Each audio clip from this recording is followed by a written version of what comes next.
The question is, how do we get here? How do we make this decision to make a higher quality building? Well, it's pretty easy. I asked myself one question as I got together with my team and talked about what Lelands Metal needed to be. What kind of building would I build myself? What kind of building would I build my mom or my best friend?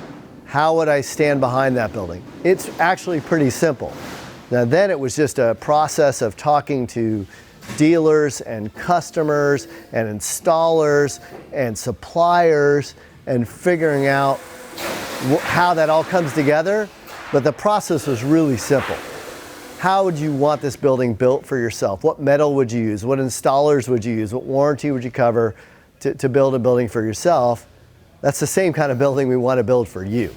We don't want to have a quality level that's only reserved for us, and then we'll build you what is cheapest. So that's how we got here.